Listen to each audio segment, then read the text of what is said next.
Sokféle mágneses anyag van. Legismertebbek a szilárd mágnesek, de készítenek műanyagba beágyazott mágneses por segítségével hajlékony mágneseket is.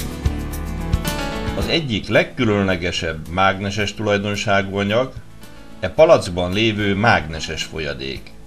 A mágneses folyadékot 1966-ban kezdték gyártani Amerikában, amikor feltalálója, Rosenzweig céget alapított.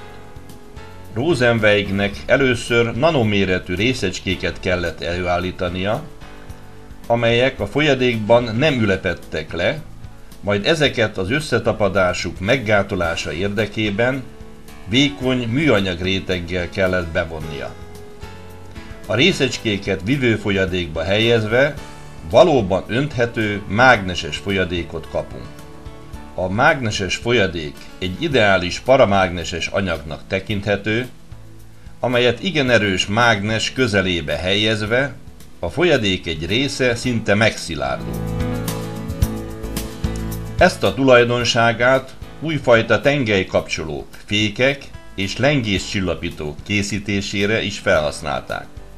Mivel a mágneses folyadék a másodperc tört része alatt változtatja tulajdonságait, ezért 5-ször gyorsabb reakcióidő érhető el, mint bármely korábbi lengéscsillapítónál.